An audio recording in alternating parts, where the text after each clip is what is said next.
சற்று நேரம் தியானிக்கும்படியாக எடுத்துக்கொண்ட வேத வசனம் 1 கொரிந்தியரின் புஸ்தகம் 14ஆம் அதிகாரம் 40ஆம் வசனம். வாசிக்க கேட்போம். சகலமும் நல்லொழுக்கமாயும் கிரமமாயும் செய்யப்பட கடவது. ஜெபிப்போம்.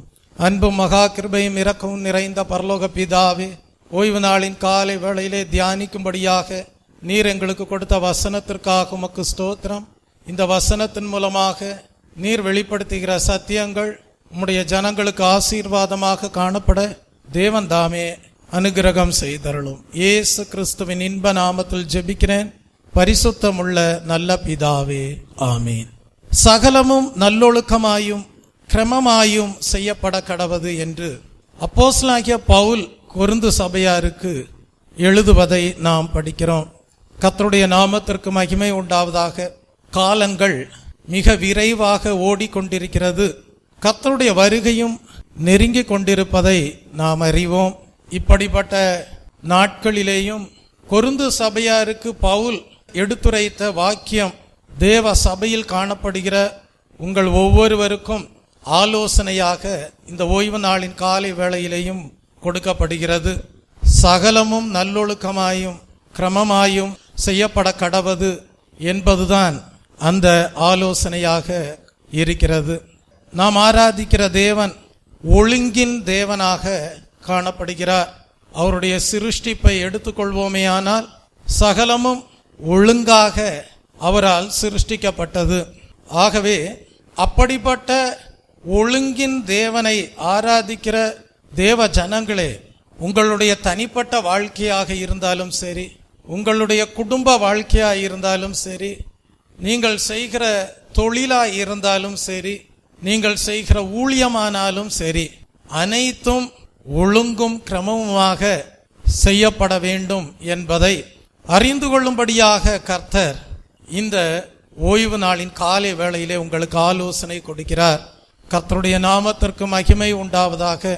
தெய்வ ஜனமே, இந்த 1 கொரிந்தியரின் புஸ்தகம் 14ஆம் அதிகாரம் முழுவதையும் நாம் படிப்போமே ஆனால் பவுல் அப்போஸ்தலன் எதை குறித்து எழுதியிருக்கிறார் என்றால், ஆவியின் வரங்களை குறித்து, ஞான வரங்களை குறித்து குறிப்பிட்டிருப்பதை நாம் படிக்கிறோம்.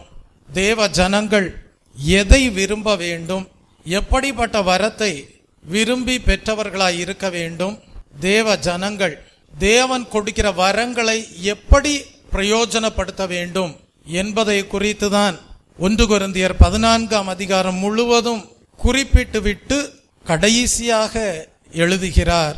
சகலமும் நல்லொழுக்கமாயும் கிரமமாயும் செய்யப்பட கடவது என்று குறிப்பிடுகிறார். கர்த்தருடைய நாமத்திற்கு மகிமை உண்டாவதாக. அப்படியானால் தேவ ஜனங்களே, நீங்கள் தேவனுடைய அன்பை நாட வேண்டும். தேவனுடைய பரிசுத்தாவின் அபிஷேகத்தை தேவனுடைய அன்பாக உங்களுடைய இருதயங்களிலே பெற்று ஜீவிக்கும்படியாக நாட வேண்டும். ஞான வரங்கள் உண்டு. தேவனிடத்தில் பரிசுத்தாவின் அபிஷேகத்தை பெற்றுக்கொண்ட பிறகு அந்த ஞான வரங்கள் உங்களுக்குள்ளாக கிரியை செய்யும்படியாக விரும்ப வேண்டும். விசேஷமாக என்று குறிப்பிடுகிறார். தீர்க்க தரிசன வரத்தை விரும்புங்கள் என்று எழுதுகிறார். கர்த்தருடைய நாமத்திற்கு மகிமை உண்டாவதாக. முக்கியமாக அந்நிய பாஷையிலே பேசுகிற காரியத்தை குறித்தும் தீர்க்க தரிசன வரத்தை குறித்தும் இந்த 1 கொரிந்தியர் 14ஆம் அதிகாரம் முழுவதும் எழுதிவிட்டு எது மேலானது, எது விசேஷமானது என்பதையும் சுட்டி காட்டுகிறார். தீர்க்க தரிசன வரமானது விசேஷமானது. ஆகவே தீர்க்க தரிசன வரத்தை விரும்புங்கள் என்று குறிப்பிடுகிறார். கர்த்தருடைய நாமத்திற்கு மகிமை உண்டாவதாக. தெய்வ ஜனமே, தேவ சமூகத்திலே காணப்படுகிறீர்கள். தேவ சபைக்கு வந்து போய் கொண்டிருக்கிறீர்கள். உங்களுடைய வாழ்க்கையிலே தெய்வீக அனுபவங்களை பெற்று நீங்கள் பிரகாசிக்கிறவர்களாக விளங்க வேண்டும். காலங்கள் கடந்து போய்கொண்டே இருக்கிறது. கர்த்தருடைய வருகையின் நாளும் சமீபமாயிருக்கிறது என்பதை அறிவோம். அப்படி கர்த்தருடைய வருகையின் நாளுக்காக ஆயத்தமாகிற தேவ ஜனங்கள் நீங்கள் வரங்களிலே குறைவில்லாதவர்களாக காணப்பட வேண்டும். கர்த்தருடைய நாமத்திற்கு மகிமை உண்டாவதாக. குறைவு எதிலே காணப்படக்கூடாது என்றால், தேவன் அருளுகிற ஞான வரங்களிலே குறைவு உண்டாயிருக்க கூடாது. Price the Lord. தீர்க்க தரிசன வரம் என்று சொல்லும் போது அது மிகவும் முக்கியமானது. தீர்க்க தரிசன ஊழியம் என்று சொல்லும்போது அது மிகவும் மிகவும் அவசியமானதாக காணப்படுகிறது. பழைய ஏற்பாட்டு காலத்திலே 3 விதமான அபிஷேகங்கள் இருந்தது. அதிலே ஒன்று தீர்க்க தரிசன அபிஷேகம், இரண்டாவது ஆசாரியர்களின் அபிஷேகம், மூன்றாவது ராஜாக்களின் அபிஷேகம். இப்படியாக பழைய ஏற்பாட்டின் காலத்திலே 3 விதமான அபிஷேகங்கள் இருந்தது. புதிய ஏற்பாட்டிலே தேவன் 5 விதமான ஊழியங்களை சபையிலே வைத்திருக்கிறார். அதில் ஒன்று தீர்க்க தரிசன ஊழியம். மற்றவையெல்லாம் அப்போஸ்தலர், சுவிசேஷகர், மேய்ப்பர், போதகர் என்பவர்களுடைய ஊழியமாக காணப்படுகிறது. தீர்க்க தரிசன வரத்தை நாடுங்கள் என்று சொல்கிறார். புதிய ஏற்பாட்டின் காலத்திலே தீர்க்க தரிசன ஊழியமும் தேவனுடைய சபையிலே உண்டாயிருக்கிறது. Price the Lord. தீர்க்கதரிசி என்று சொல்லப்படுகிறவர் யார்? ஒரு கேள்வி எழும்புகிறது அல்லவா? தீர்க்கதரிசி என்று சொல்லப்படுகிறவர் கர்த்தருடைய வாயாக காணப்படுகிறார். தீர்க்கதரிசி என்று சொல்லப்படுகிறவர் கர்த்தர் சொல்லுகிறதை கூட்டாமலும் குறைக்காமலும் அப்படியே உரைக்கக்கூடியவராக காணப்படுகிறார். தீர்க்கதரிசி என்று சொல்லப்படுகிறவர் பின் நாட்களிலே நடைபெற போகிறதை முன்கூட்டியே அறிவிக்கக்கூடியவராக காணப்படுகிறார். தீர்க்கதரிசி என்று சொல்லப்படுகிறவர் தூர பார்வையுள்ளவராக காணப்படுகிறார். தீர்க்கதரிசி என்று சொல்லப்படுகிறவர் மறைபொருட்களை அறிவிக்கக்கூடியவராக காணப்படுகிறார். கர்த்தருடைய நாமத்திற்கு மகிமை உண்டாவதாக. அப்படிப்பட்ட தீர்க்க தரிசன ஊழியம் இன்றைக்கும் தேவனுடைய சபையிலே காணப்படுகிறது. Price the Lord. ஏசாயா தீர்க்கதரிசியின் புஸ்தகம் 45ஆம் அதிகாரம் 11ஆம் வசனத்தை படிக்கும் போது ஏசாயா தீர்க்கதரிசியின் மூலமாக தேவாவியானவர் உரைக்கிறார். இஸ்ரவேலின் பரிசுத்தரும் அவனை உருவாக்கினவருமாகிய கர்த்தர் சொல்லுகிறதாவது, வருங்காலங்களை என்னிடத்தில் கேளுங்கள், என் பிள்ளைகளை குறித்தும் என் கரத்தின் கிரியைகளை குறித்தும் எனக்கு கட்டளையிடுங்கள் என்று குறிப்பிட்டிருப்பதை நாம் படிக்கிறோம். தெய்வ ஜனமே, அப்படியானால் தீர்க்க தரிசிகள் ஜனங்களுக்கு ஆலோசனைகளை கொடுக்கக்கூடியவர்களாயிருக்கிறார்கள். நாம் வேத புஸ்தகத்தை படிப்போமே ஆனால் 46 தீர்க்கதரிசிகளை குறித்து படிக்க முடியும். ஏசாயா, எரேமியா, எசேக்கியேல், தானியேல் இவர்கள் எல்லாரும் பெரிய தீர்க்கதரிசிகள் என்று அழைக்கப்பட்டார்கள். ஆகாய், சகரியா, யோனா, ஒபதியா, யோவேல் போன்றவர்கள் எல்லாரும் சிறிய தீர்க்கதரிசிகள் என்று அழைக்கப்பட்டார்கள். நாம் யோவேல் தீர்க்கதரிசியின் புஸ்தகம் 2ஆம் அதிகாரம் 28ஆம் வசனத்தை படிக்கும் போது, கடைசி நாட்களில் மாம்சமான யாவர் மேலும் கர்த்தர் ஆவியை ஊற்றும் போது உங்கள் குமாரரும் குமாரத்திகளும் தீர்க்க தரிசனம் உரைப்பார்கள் என்று எழுதப்பட்டிருக்கிறது. தெய்வ ஜனமே, பரிசுத்த பவுல் அப்போஸ்தலனும் கூட 1 கொரிந்தியரின் புஸ்தகம் 14ஆம் அதிகாரத்திலே குறிப்பிடுகிறார், விசேஷமாக தீர்க்க தரிசன வரத்தை விரும்புங்கள் என்று குறிப்பிடுகிறார். தேவ சபையிலே காணப்படுகிற தெய்வ ஜனமே, தேவனுடைய சபையிலே தீர்க்க தரிசன ஊழியம் உண்டு. நீங்களும் தீர்க்க தரிசன வரத்தை பெற்றவர்களாக காணப்பட வேண்டும். தீர்க்க தரிசன வரத்தை பெற்றுக்கொள்ளும்படியாக விரும்ப வேண்டும். தேவ சபையிலே அபிஷேகம் பெற்ற தேவ ஜனங்களே, நீங்களும் தீர்க்கதரிசியாக தேவனுடைய வாயாக விளங்கும்படியாக விரும்ப வேண்டும். நாம் வேத புஸ்தகத்தை படிக்கும் போது ஏறக்குறைய 13 பெண் தீர்க்கதரிசிகள் இருந்திருக்கிறார்கள் என்பதை அறிந்து கொள்கிறோம். தேவ சபையிலே நீங்கள் பெண்களாக காணப்படுகிறீர்கள் என்று நினைத்து நீங்களும் தீர்க்கதரிசிகளாக விளங்க முடியுமா என்று சந்தேகப்பட வேண்டிய அவசியம் இல்லை. கிறிஸ்துவுக்குள் ஆண் என்றும் இல்லை, பெண் என்றும் இல்லை. அதுபோல தீர்க்கதரிசிகளிலும் ஆண் என்றும் இல்லை, பெண் என்றும் இல்லை. இதை நாம் வேத வசனங்கள் மூலமாகவும் உறுதிப்படுத்திக் கொள்ள முடியும். வேத புஸ்தகத்தை படிக்கும் போது பெண்களிலேயும் தீர்க்கதரிசிகள் காணப்பட்டார்கள் என்பதை அறிந்து கொள்கிறோம். 13 பெண் தீர்க்கதரிசிகள் இருப்பதை நம்மால் வேத புஸ்தகத்தை படித்து அறிந்து கொள்ள முடியும். ராகேல், மிரியாம், நவோதியாள், தெபோராள், உல்தாள், ஏசாயாவின் மனைவி மரியாள், அன்னாள், எலிசபெத், பிலிப்புவின் 4 குமாரத்திகள் இவர்கள் எல்லாரும் தீர்க்கதரிசிகளாக காணப்பட்டார்கள். அவர்கள் அனைவரும் பெண்களாக இருந்தார்கள். கர்த்தருடைய நாமத்திற்கு மகிமை உண்டாவதாக. தெய்வ ஜனமே, ஆகவே தேவ சபையிலே காணப்படுகிற பெண்களும் கூட தீர்க்கதரிசிகளாக விளங்கும்படியாக விரும்ப வேண்டும். ஆவிக்குரிய வாழ்க்கையிலே தேவனுடைய மனதோடு இணைந்து ஜீவிக்கக்கூடிய அனுபவத்தை விரும்ப வேண்டும். அந்நிய பாஷைகளிலே பேசுகிறவர்களாக மாத்திரமல்ல, சபைக்கு பக்தி விருத்தி உண்டாக்கும் விதமாக தீர்க்க தரிசன வரத்தை விரும்புகிறவர்களாக காணப்பட வேண்டும். பழைய ஏற்பாட்டின் காலத்திலே நாம் மோசேயை குறித்து படிக்கும்போது மோசேக்கு ஒரு விருப்பம் இருந்தது. அந்த விருப்பம் என்னவென்றால், எல்லா இஸ்ரவேல் ஜனங்களும் தீர்க்கதரிசிகளாக வேண்டும் என்கிற விருப்பம் இருந்தது. எண்ணாகமம் எழுதின புஸ்தகம் 11ஆம் அதிகாரம் 29ஆம் வசனத்தை படிப்பீர்கள் என்றால், கர்த்தருடைய ஜனங்கள் எல்லாரும் தீர்க்க தரிசனம் சொல்லத்தக்கதாக கர்த்தர் தம்முடைய ஆவியை ஜனங்கள் மேல் இறங்க பண்ணினால் நலமாயிருக்குமே என்று குறிப்பிடுவதை நாம் அங்கே படிக்கிறோம்.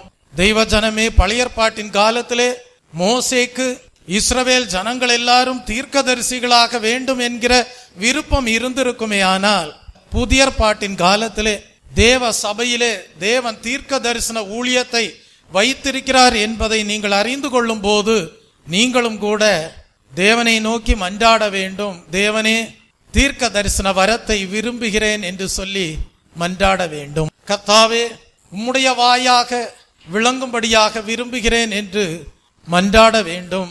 தேவனே, வருங்காலத்தை குறித்து தூர பார்வையோடு வாழ விரும்புகிறேன் என்று தேவனை நோக்கி மன்றாட வேண்டும். உம்முடைய தீர்க்கதரிசியாக விளங்கும்படியாக வாஞ்சிக்கிறேன் என்று தேவனை நோக்கி மன்றாட வேண்டும். தேவன் தம்முடைய அபிஷேகத்தை கொடுக்கும் போது அப்படிப்பட்ட நல்ல வாஞ்சைகளை நிறைவேற்றி உங்களுக்குள்ளேயும் தீர்க்க தரிசன வரம் கிரியை செய்யும்படியாக உங்களை ஆசீர்வதிப்பார். ஏன், உங்களையும் கூட ஒரு தீர்க்கதரிசியாகவே தீர்க்க தரிசன ஊழியம் செய்வதற்கென்று உங்களை ஆசீர்வதிக்க கூடியவராய் இருக்கிறார். கர்த்தருடைய நாமத்திற்கு மகிமை உண்டாவதாக. ஆகவே எல்லா இஸ்ரவேல் ஜனங்களும் தீர்க்கதரிசிகளாக விளங்க வேண்டும் என்கிற விருப்பம் எப்படி பழைய ஏற்பாட்டின் காலத்திலே மோசேக்கு உண்டாய் இருந்ததோ அதே வாஞ்சை புதிய ஏற்பாட்டில் அப்போஸ்தலனாகிய பவுலுக்கும் உண்டாய் இருந்தது. அதை குறிப்பிடும் விதமாகவே தான் 1 கொரிந்தியரின் புஸ்தகம் 14ஆம் அதிகாரம் 1ஆம் வசனத்திலே சொல்லுகிறார், விசேஷமாய் தீர்க்க தரிசன வரத்தை விரும்புங்கள் என்று சொல்லுகிறார். 5ஆம் வசனத்திலே குறிப்பிடுகிறார், நீங்கள் தீர்க்க தரிசனம் சொல்லுகிறவர்களாக வேண்டும் என்று அதிகமாக விரும்புகிறேன் என்று தன்னுடைய விருப்பத்தை பரிசுத்த பவுல் வெளியிடுவதை நாம் படிக்கிறோம். கர்த்தருடைய நாமத்திற்கு மகிமை உண்டாவதாக. தீர்க்க தரிசன வரம் உங்களுக்குள்ளே கிரியை செய்யும்படியாக நீங்கள் உங்கள் ஜீவியத்தை தேவனுக்கென்று சமர்ப்பணம் செய்திருப்பீர்களானால், அப்படிப்பட்ட தீர்க்க தரிசன வரத்தின் மூலமாக நீங்கள் அநேக ஆத்துமாக்களை நேர் வழிப்படுத்த முடியும். ஒவ்வொரு ஆத்துமாவினுடைய வாழ்க்கையிலே இருக்கக்கூடிய கோணலானவைகளை நீங்கள் செவ்வையாக்க முடியும். ஒவ்வொரு ஆத்துமாவினுடைய வாழ்க்கையிலே இருக்கக்கூடிய மாறுபாடான காரியங்களை எல்லாம் அகற்றும்படியாக, அவர்களுடைய வாழ்க்கை நேர் வழிப்படும்படியாக நீங்கள் அந்த தீர்க்க தரிசன வரத்தை செயல்படுத்த முடியும். யோவானுக்கு எழுதின சுவிசேஷ புஸ்தகம் 16ஆம் அதிகாரம் 13ஆம் வசனத்திலே படிக்கிறோம். சத்திய ஆவியாகிய தேற்றரவாளனை குறித்து படிக்கிறோம். அவர் ஒரு மனிதனுடைய வாழ்க்கையிலே கடந்து வரும்போது அவர் எப்படி ஜீவியத்தை நேர்வழிப்படுத்துகிறார் என்பதை குறித்தும் அறிந்து கொள்கிறோம். யோவான் 16ஆம் அதிகாரம் 13ஆம் வசனம், சத்திய ஆவியாகிய அவர் வரும்போது சகல சத்தியத்திற்குள்ளும் உங்களை நடத்துவார். அவர் தம்முடைய சுயமாய் பேசாமல் தாம் கேள்விப்பட்டவைகள் யாவையும் சொல்லி வரப்போகிற காரியங்களை உங்களுக்கு அறிவிப்பார் என்று எழுதப்பட்டிருக்கிறது. அப்படியானால் நீங்கள் விரும்ப வேண்டும், சத்திய ஆவியாகிய தேற்றரவாளன் எங்களுக்குள்ளே பரிசுத்தாவியின் அபிஷேகமாக கடந்து வர வேண்டும் என்று விரும்ப வேண்டும். அதற்காக காத்திருக்க வேண்டும். தேவன் உன்னதத்திலிருந்து அனுப்பி தருகிற தேற்றரவாளனாகிய பரிசுத்தாவின் அபிஷேகத்தை பெற்றுக்கொள்ள வேண்டும். பின்பு நீங்கள் சாட்சி பகர வேண்டும். அவர் சகல சத்தியத்திற்குள்ளும் எங்களை நடத்துகிறார் என்று சாட்சி பகர வேண்டும். எங்களுடைய வாழ்க்கையிலே வரப்போகிற காரியங்களையும் குறித்தும் அவர் எங்களுக்கு முன்கூட்டியே அறிவிக்கிறார் என்று சாட்சி பகருகிறவர்களாக காணப்பட வேண்டும். சத்திய ஆவியாகிய தேற்றரவாளன் யாருடைய வாழ்க்கையிலே காணப்படுகிறாரோ அவர்களுடைய வாழ்க்கையிலே தீர்க்க தரிசன வரம் காணப்படுகிறது. Price the Lord. ஆகவே அந்த தீர்க்க தரிசன வரம் செயல்படும்படியாக சத்திய ஆவியாகிய தேற்றரவாளனை பெற்றுக்கொண்டவர்கள் தங்களுடைய ஜீவியத்தை தேவனுடைய மனதோடு இணைத்து கொண்டு, தேவனுடைய இருதயத்தோடு இணைத்து கொண்டு ஜீவிக்கிறவர்களாக விளங்க வேண்டும். கர்த்தருடைய நாமத்திற்கு மகிமை உண்டாவதாக. நீங்கள் ஒரு கேள்வி கேட்கலாம். பாஸ்டர், சத்திய ஆவியாகிய தேற்றரவாளனை, பரிசுத்தாவியின் அபிஷேகத்தை நாங்கள் காத்திருந்து பெற்றுக்கொண்டோம், ஆனால் தீர்க்க தரிசன வரத்தை எப்படி செயல்படுத்துவது என்று எங்களுக்கு தெரியவில்லை என்று ஒருவேளை நீங்கள் கேள்வியோடு காணப்படலாம். தெய்வ ஜனமே, நாம் சில வசனங்களை தியானிக்கும் போது தீர்க்க தரிசன வரத்தை எப்படி செயல்படுத்துவது என்பதை கற்றுக்கொள்ள முடியும். முதலாவதாக 1 கொரிந்தியரின் புஸ்தகம் 14ஆம் அதிகாரம் 3ஆம் வசனத்தை படிக்கும் போது அங்கே சொல்லப்பட்டிருக்கிறது, தீர்க்க தரிசனம் சொல்லுகிறவனோ மனுஷருக்கு பக்தி விருத்தியும் புத்தியும் ஆறுதலும் உண்டாகத்தக்கதாக பேசுகிறான் என்று எழுதப்பட்டிருக்கிறது. தெய்வ ஜனமே, தீர்க்க தரிசன வரத்தை எப்படி செயல்படுத்துவது கேள்வி எழும்புகிறதல்லவா? நீங்கள் தீர்க்க தரிசன வரத்தை செயல்படுத்தும் போது மற்ற மனிதர்களுடைய வாழ்க்கையிலே பக்தி விருத்தி உண்டாகும், அவர்களுடைய வாழ்க்கையிலே புத்தி உண்டாகும், அவர்களுடைய வாழ்க்கையிலே ஆறுதல் உண்டாகும். கர்த்தருடைய நாமத்திற்கு மகிமை உண்டாவதாக. தீர்க்க தரிசனம் என்ற வார்த்தைக்கு அர்த்தம் என்ன தெரியுமா? தீர்க்க தரிசனம் என்ற வார்த்தைக்கு அர்த்தம் நீரூற்றிலிருந்து பொங்கி வரக்கூடிய தண்ணீர் என்பதுதான் தீர்க்க தரிசனம் என்ற வார்த்தைக்கு அர்த்தமாக காணப்படுகிறது. நீரூற்றிலிருந்து பொங்கி வரக்கூடிய தண்ணீர் என்பதுதான் தீர்க்க தரிசனம் என்கிற வார்த்தைக்கு அர்த்தமாக காணப்படுகிறது. நீரூற்றாகிய பரிசுத்த ஆவியானவர் ஒரு மனிதனுடைய உள்ளத்திலிருந்து பற்பல பாஷைகளையும் வியாக்கியானங்களையும் மொழி பெயர்ப்புகளையும் கொண்டு வரக்கூடியவராக காணப்படுகிறார். தீர்க்க தரிசன வரத்தை மனிதன் இயக்குவதில்லை.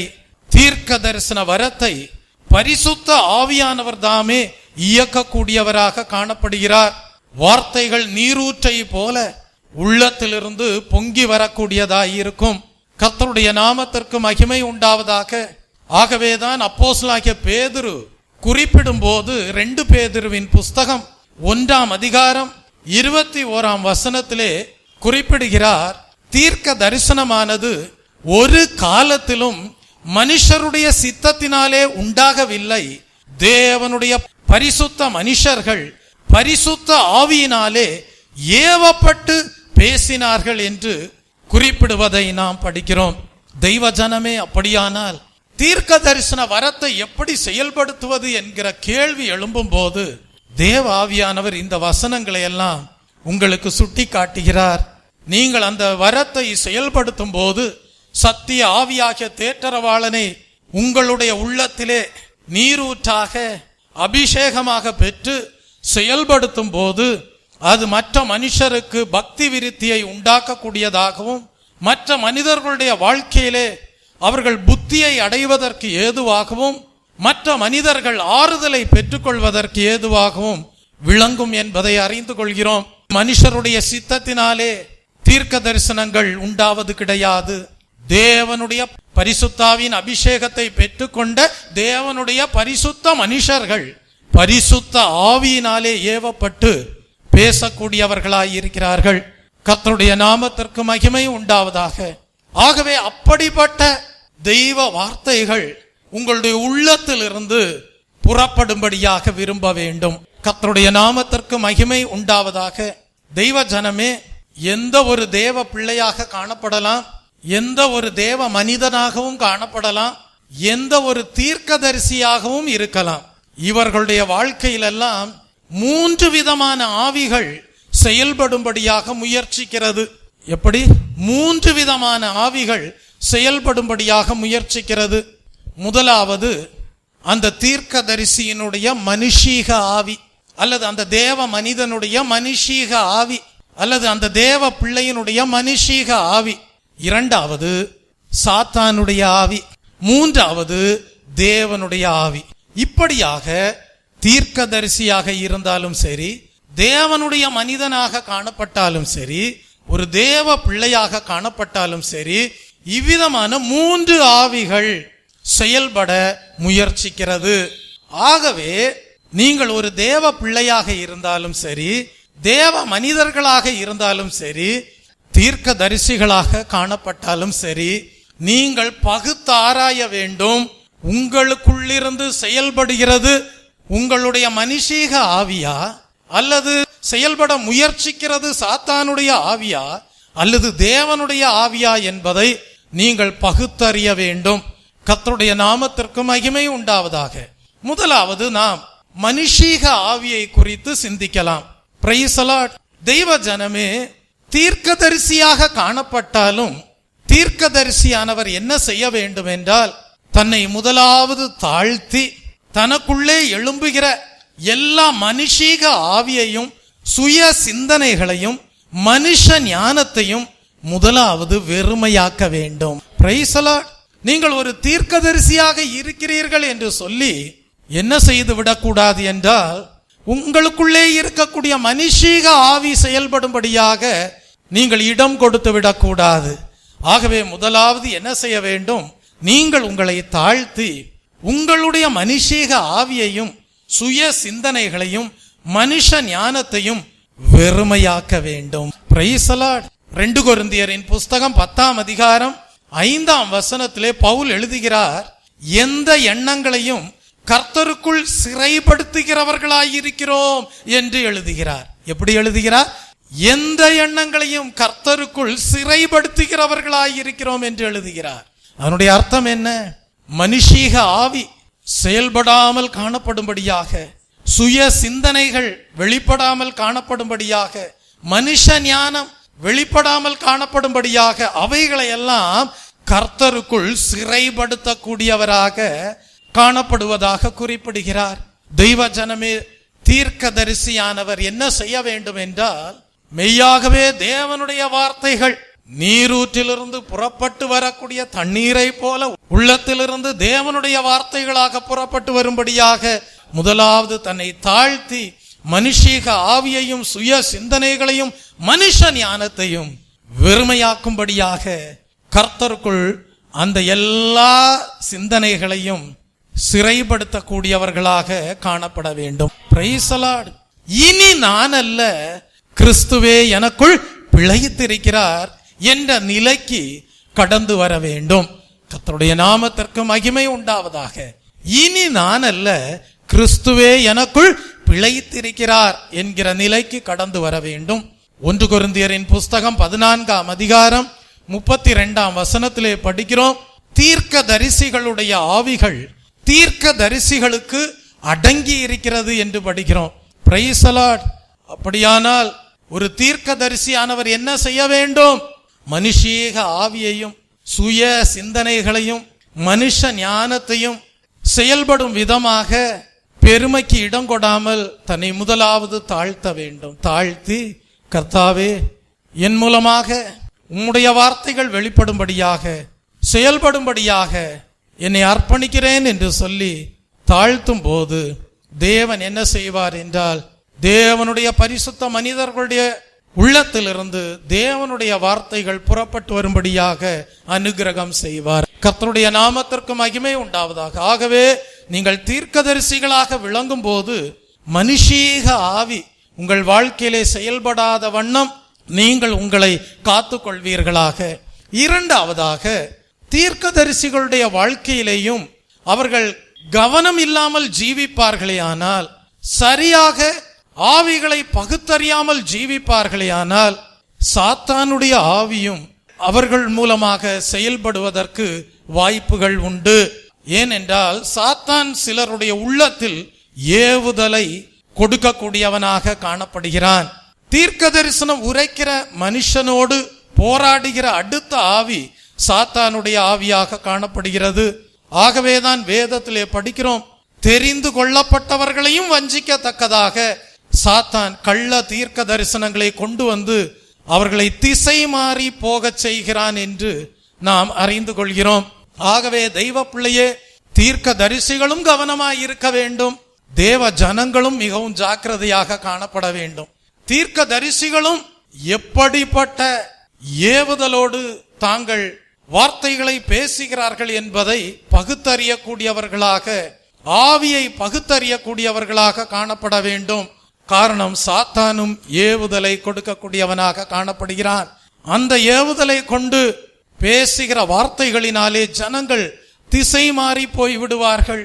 தெய்வ ஜனமே, அவர்கள் கள்ள தீர்க்க தரிசனங்களை ஏற்றுக்கொண்டவர்களை போல பரிதபிக்கப்பட்டவர்களாக காணப்படுவார்கள். ஆகவே தீர்க்க தரிசிகளும் ஜாக்கிரதையாயிருக்க வேண்டும்.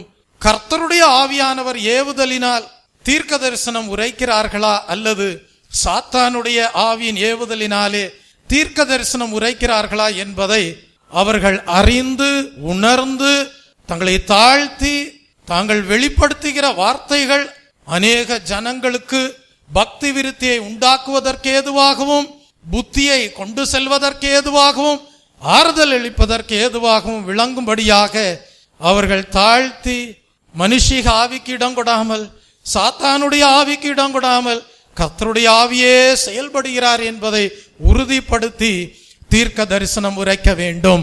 கர்த்தருடைய நாமத்திற்கு மகிமை உண்டாவதாக. தெய்வ பிள்ளையே, இன்றைக்கும் அநேகரை பிசாசானவன் தவறாக சிந்திக்க வைப்பதின் மூலமாக வழி தப்பி செல்ல வைத்துக் கொண்டிருக்கிறான். அப்படி ஒருவரும் திசை மாறி போகிறவர்களாக தேவ ஜனங்கள் காணப்படக்கூடாது. ஆகவே கள்ள தீர்க்க தரிசிகளை குறித்து எச்சரிக்கையாயிருங்கள். கர்த்தருடைய நாமத்திற்கு மகிமை உண்டாவதாக. இது தீர்க்க தரிசிகளுடைய வாழ்க்கையிலே மாத்திரமல்ல, சாத்தானுடைய ஆவி சாதாரண தேவ ஜனங்களையும் கூட பேச வைக்கக்கூடியதாகவே இருக்கிறது. ஒரு உதாரணமாக நாம் வேத புஸ்தகத்தை படிக்கும் போது யோபுவின் மனைவியை குறித்து படிக்கிறோம். யோபுவின் புஸ்தகம் 2ஆம் அதிகாரம் 9ஆம் வசனத்தை படிக்கும் போது யோபுவின் மனைவியையும் சாத்தான் பேச வைத்தான். என்ன பேச வைத்தான்? யோபுவை பார்த்து யோபுவின் மனைவி சொல்லுகிறாள், நீர் இன்னும் உம்முடைய உத்தமத்திலே உறுதியாய் நிற்கிறீரோ, தேவனை தூஷித்து ஜீவனை விடும் என்றாள். அப்படியானால் இப்படிப்பட்ட தேவனுக்கு பிரியமில்லாத வார்த்தைகளை யோபுவின் மனைவி பேசுவதற்கு காரணம் என்ன? சாத்தானுடைய ஏவுதல் தான் அப்படி பேச வைத்தது. தெய்வ ஜனமே, அது மாத்திரமல்ல, தாவீதை குறித்து நாம் வேதத்திலே படிக்கிறோம். சாத்தானுடைய ஆவியின் ஏவுதலுக்கு தாவீது இடம் கொடுத்தபடியினால் யுத்த வீரர்களை சாத்தான் தாவீதை எண்ணும்படி செய்தான். அதனால் தேவனுடைய கோபாக்கினை மூண்டது. அநேகம் பேர் மரிக்க வேண்டியதாயிற்று. தெய்வ ஜனமே, மிகவும் கவனமாயிருக்க வேண்டும். உங்களுக்குள்ளே எழும்புகிற சிந்தனைகள், உங்களுக்குள்ளே எழும்புகிற எண்ணங்கள், உங்களுக்குள்ளிருந்து எழும்புகிற ஞானம் அனைத்தும் தேவனுடைய ஆவியானவராலே செயல்படுகிறதா அல்லது மனுஷீக ஆவியினாலே செயல்படுகிறதா அல்லது சாத்தானுடைய ஆவியினாலே செயல்படுகிறதா என்பதை அறிந்து உணர்ந்து ஜீவிக்க வேண்டும். இயேசு கிறிஸ்துவின் சீஷனாக காணப்பட்ட பேதுருவின் மனதிலும் கூட சாத்தான் சில சிந்தனைகளை தேவன் விரும்பாத வண்ணம் கொடுக்கக்கூடியவனாக காணப்பட்டான். இயேசுவே, உமக்கு பாடுகள் வரக்கூடாது என்று பேதுரு சாத்தானுடைய ஆவி செயல்படும்படியாக இடம் கொடுத்து பேசுவதை நாம் படிக்கிறோம். ஆனால் இயேசு கிறிஸ்து பேதுருவை கடிந்து கொள்வதை நாம் வேதத்திலே படிக்கிறோம். அப்படியானால் தேவ சித்தம் இயேசு கிறிஸ்துனுடைய வாழ்க்கையிலே நிறைவேற முடியாதபடி பேதுரு மூலமாகவும் சாத்தானுடைய ஆவி கிரியை செய்ததை நாம் அறிந்து கொள்கிறோம். ஏன், இயேசுவை காட்டி கொடுக்கும்படி யூதாசனுடைய உள்ளத்திலே சாத்தான் புகுந்தான் என்று நாம் அறிந்து கொள்கிறோம். இந்த வார்த்தைகளை எல்லாம் நீங்கள் கேட்கும் போது சற்று ஜாக்கிரதை உள்ளவர்களாய் இருக்க வேண்டும். நாங்களும் இயேசுவின் சீஷர்கள் என்று சொல்லி நீங்கள் அஜாக்கிரதையுள்ளவர்களாக காணப்படுவீர்களானால் சாத்தானுடைய ஆவி உங்கள் வாழ்க்கையிலே செயலாற்றும்படியாக இடம் கொடுத்தவர்களாக விளங்குவீர்கள். யோபுவினுடைய மனைவியை போல, தாவீதை போல, பேதுருவை போல, யூதாஸ் காரியோத்தை போல செயலாற்ற இடம் கொடுக்கக்கூடியவர்களாக காணப்படுவீர்கள். தெய்வ ஜனமே, இன்றைக்கு நாம் வாழக்கூடிய இந்த உலகத்திலே பணத்திற்காகவும் பேர் புகழுக்காகவும் துணிகரமாக கள்ள தீர்க்க தரிசனங்களை உரைக்கிறவர்களை நாம் கண்டு வருகிறோம். ஆகவே நம்முடைய நோக்கம் சரியானதாக இருந்தால்தான் தேவனுடைய பரிசுத்த ஆவியானவர் செயலாற்றும்படியாக நாம் இடம் கொடுத்தவர்களாக விளங்க முடியும். கர்த்தருடைய நாமத்திற்கு மகிமை உண்டாவதாக. ஆகவே தீர்க்கதரிசிகளாயிருக்கலாம், தேவ மனிதர்களாயிருக்கலாம், தேவ பிள்ளைகளாயிருக்கலாம், பரிசுத்த ஆவியின் அபிஷேகத்தை பெற்றுக்கொண்ட ஜனங்களே, நீங்கள் எவ்விதமான ஆவி உங்களுக்குள்ளாக செயலாற்றும்படியாக முயற்சிக்கிறது என்பதை நீங்கள் நிச்சயமாகவே உறுதிப்படுத்தி வாழ வேண்டும். சகலத்தையும் வேத வசனத்தோடு ஒப்பிட்டு நீங்கள் அறிந்து சரியானதுதானா என்பதை விளங்கிக் கொண்டு வேத வசனத்தின் வெளிச்சத்திலே கர்த்தர் எங்களை நன்றாக நடத்துகிறார் என்பதை உறுதிப்படுத்தி கிறிஸ்துவையே உங்களுடைய வாழ்க்கையிலே முன்வைத்து இலக்கை நோக்கி தொடர வேண்டும். Price the Lord. அப்பொழுது உங்களுடைய வாழ்க்கையின் முடிவிலே சொல்லுவீர்கள், எந்த ஒரு காரியத்தினாலும் நாங்கள் வழிதவறி போகவில்லை, தேவன் தம்முடைய வசனத்தின்படியே எங்களோடு இடைப்பட்டார், எங்களோடு பேசினார், நன்றாய் நடத்தினார் என்பீர்கள். Price the Lord. சரி, 2 காரியங்களை சிந்தித்தோம். மனுஷீக ஆவியை குறித்து சிந்தித்தோம், சாத்தானுடைய ஆவியை குறித்து சிந்தித்தோம். 3வது தேவனுடைய ஆவி. கர்த்தருடைய நாமத்திற்கு மகிமை உண்டாவதாக. தீர்க்கதரிசிகள் தங்களை தாழ்த்தி மனுஷீக ஆவி செயலாற்றும்படியாக முயற்சிக்காத வண்ணம் அவர்கள் ஜெபத்தோடு காணப்படும் போது, சாத்தானுடைய ஆவி அவர்கள் மூலமாக செயலாற்றும்படியாக முயற்சிக்காத வண்ணம் ஜெபத்தோடு காணப்படும் போது தேவன் என்ன செய்வார் என்றால், தம்முடைய ஆவியானவர் மூலமாக தம்முடைய வார்த்தைகளை வெளிப்படுத்தக்கூடியவராய் இருப்பார். Price the Lord. அப்படியானால் நீங்கள் கர்த்தரை நோக்கி மன்றாட வேண்டும். கர்த்தாவே, நீர் என்னோடு பேசும் என்று உங்களுடைய ஜீவியத்தை தாழ்த்த வேண்டும். Price the Lord. அந்த சின்ன சாமுவேல் கர்த்தரை நோக்கி வேண்டிக் கொண்டார். கர்த்தாவே சொல்லும், அடியேன் கேட்கிறேன் என்று வேண்டுதல் செய்யக்கூடியவராக காணப்பட்டார். அப்படியானால் தெய்வ ஜனமே, உங்களுடைய முழு உள்ளமும் கர்த்தரை நோக்கி பார்த்து கொண்டே இருக்க வேண்டும். அப்பொழுது கர்த்தர் உங்களோடு பேசுவார், கர்த்தர் உங்கள் மூலமாக பேசுவார். Price the Lord.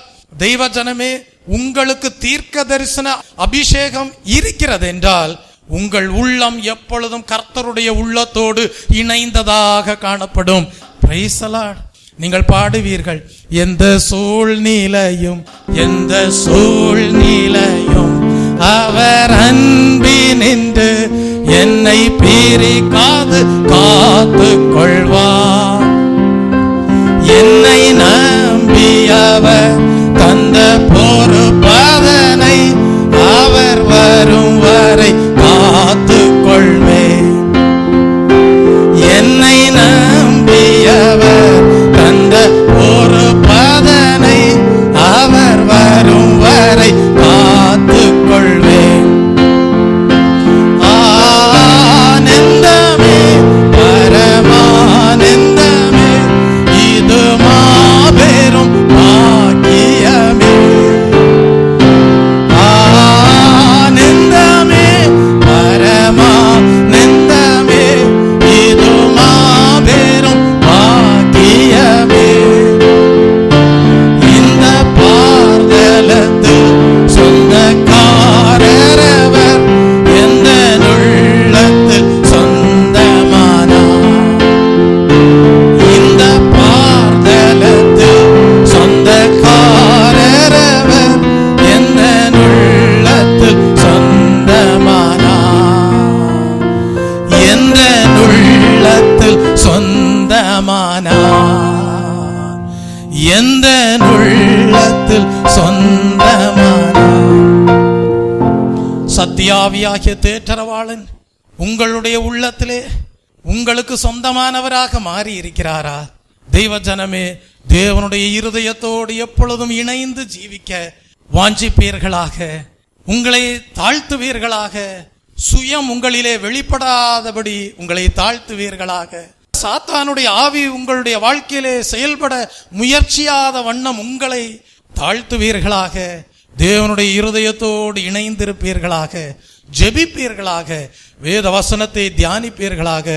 கர்த்தர் உங்களோடு பேசுவார். சொல்லும் கர்த்தாவே அடியே கேட்கிறேன் என்று ஜெபிப்பீர்களாக. சாமுவேல் அந்த சிறு வயதில் அப்படி ஜெபித்தபடியினால்தான் வளர்ந்து வந்த நாட்களிலே பல ராஜாக்களையும் அபிஷேகம் பண்ணக்கூடிய வல்லமையுள்ள தீர்க்கதரிசியாக விளங்கினார். Price the Lord. கர்த்தருடைய நாமத்திற்கு மகிமை உண்டாவதாக.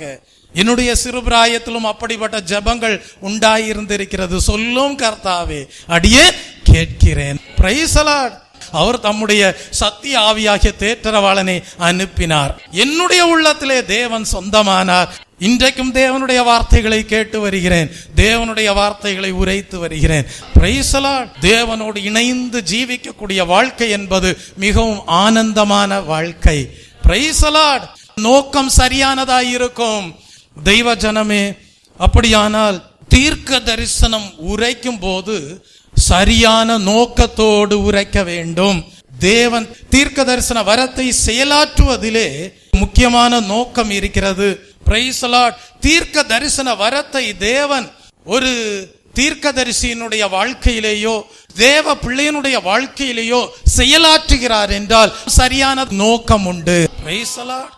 ஒவ்வொரு விசுவாசியினுடைய வாழ்க்கையும் கட்டி எழுப்பும்படியாக, சபையை உணர்த்துவிக்கும்படியாக, குற்றம் குறைகள் இருந்தால் அதை கண்டிப்பதற்காக கர்த்தர் தீர்க்க தரிசன ஊழியத்தை பயன்படுத்துகிறார். Price the Lord. முதலாவது நோக்கம் என்ன? தனி மனிதன் பக்தி விருத்தி அடைய வேண்டும், சபை பக்தி விருத்தி அடைய வேண்டும். அதற்காக தேவன் தீர்க்க தரிசன வரத்தை செயலாற்றக்கூடிய நோக்கமுடையவராக காணப்படுகிறார். கர்த்தர் தனிப்பட்ட மனுஷனுக்காக இருக்கலாம், சபைக்காக காணப்படலாம். ஏதாகிலும் தேவன் தம்முடைய வார்த்தைகளினாலே உணர்த்துவிக்கிறார் என்றால் அந்த ஆலோசனைகள் வெளிப்படும் போது ஒரு விசுவாசியினுடைய வாழ்க்கையை சரியான பாதையிலே வழிநடத்துவதற்கு ஏதுவாக அந்த ஆலோசனைகள் அமையும். வாசியுங்கள். 1 கொரிந்தியரின் புஸ்தகம் 14ஆம் அதிகாரம் 12ஆம் வசனத்தை படியுங்கள். 1 கொரிந்தியரின் புஸ்தகம் 14ஆம் அதிகாரம் 12ஆம் வசனம். நீங்களும் ஆவிக்குரிய வரங்களை நாடுகிறவர்கள் ஆனபடியால் சபைக்கு பக்தி விருத்தி உண்டாகத்தக்கதாக அவைகளில் தேரும்படி நாடுங்கள் என்று பரிசுத்த பவுல் உரைக்கிறார். நீதிமொழிகளின் புஸ்தகம் 29ஆம் அதிகாரம் 18ஆம் வசனத்தை படித்து பாருங்கள். தீர்க்க தரிசனம் இல்லாத இடத்தில் ஜனங்கள் சீர்கெட்டு போவார்கள், வேதத்தை காக்கிறவனோ பாக்கியவான் என்று ஞானி குறிப்பிடுகிறார். ஆகவே தேவன் தீர்க்க தரிசன வரத்தை செயலாற்றுகிறார் என்றால் எதற்காக? ஜனங்கள் சீர்கெட்டு போய்விடாதபடி அந்த வரத்தை செயல்படுத்தக்கூடியவராய் இருக்கிறார். வேதத்தை காக்கிறவர்களாக ஜனங்கள் பாக்கியவான்களாக திகழ வேண்டும் என்கிற நோக்கத்தோடு தீர்க்க தரிசன வரத்தை செயலாற்றக்கூடியவராய் இருக்கிறார். இரண்டாவதாக, தேவன் தீர்க்க தரிசன வரத்தை செயலாற்றுவதின் நோக்கம் என்ன? ஜனங்களுக்கு ஆறுதல் அளிக்கும்படியாக செயலாற்றுகிறார். சங்கீதம் 147ஆம் சங்கீதம் 3ஆம் வசனத்தை படித்து பாருங்கள். இருதயம் நொறுங்குண்டவர்களை குணமாக்குகிறார், அவருடைய காயங்களை கட்டுகிறார். இருதயம் நொறுங்குண்டவர்களை குணமாக்குகிறார், அவர்களுடைய காயங்களை கட்டுகிறார் என்று படிக்கிறோம். அப்படியானால் ஜனங்களுக்கு தேவன் ஆறுதலை கொடுக்கிறார், காயங்களை ஆற்றுகிறார். 2 கொரிந்தியரின் புஸ்தகம் 1ஆம் அதிகாரம் 4ஆம் வசனத்தை படியுங்கள். தேவனால் எங்களுக்கு அருளப்படுகிற ஆறுதலினாலே எந்த உபத்திரவத்திலாகிலும் அகப்படுகிறவர்களுக்கு நாங்கள் ஆறுதல் செய்ய திராணி உள்ளவர்களாகும்படி எங்களுக்கு வரும் சகல உபத்திரவங்களிலேயும் அவரே எங்களுக்கு ஆறுதல் செய்கிறவர் என்று பரிசுத்த பவுல் குறிப்பிடுகிறார். தேவன் தம்முடைய ஊழியக்காரர்கள் மூலமாக, தேவன் தம்முடைய தீர்க்கதரிசிகள் மூலமாக ஜனங்களுக்கு ஆறுதலை கொண்டு வரக்கூடியவராயிருக்கிறார்.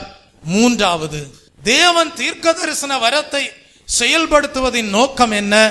தீர்க்க தரிசன வரம் என்ன செய்கிறது என்றால் கர்த்தருடைய நாமத்தை உயர்த்தும்படியாக, மகிமைப்படுத்தும்படியாக செய்கிறது. Price the Lord. வெளிப்படுத்தல் எழுதின புஸ்தகம் 19ஆம் அதிகாரம் 10ஆம் வசனத்தை படித்து பாருங்கள். 10ஆம் வசனத்தின் கடைசி பகுதியை படிப்பீர்கள் என்றால், தேவனை தொழுதுகொள், இயேசுவை பற்றின சாட்சி தீர்க்க தரிசனத்தின் ஆவியாயிருக்கிறது என்றான். அப்படியானால் இன்றைக்கும் அநேகர் பல காரியங்களை தொழுது கொண்டு வருகிறார்கள்.